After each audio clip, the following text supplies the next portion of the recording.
Tak terima anaknya mengalami masalah saat buang air kecil setelah mengikuti hitanan massal gratis, Rusmiati, warga Kecamatan Jakabaring, Palembang, melapor ke Polrestabes Palembang. Rusmiati menjelaskan pada 3 Juli 2024, ia mengantar anaknya untuk mengikuti hitanan massal yang digelar di kantor Kecamatan Jakabaring. Namun usai prosedur tersebut, anaknya mulai bermasalah saat buang air kecil.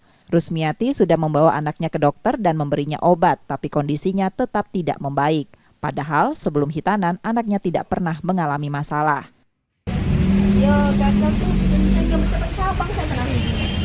Oh, maksudnya kencing bercabang ke mana? Dia salah sunat atau pusat manual gitu?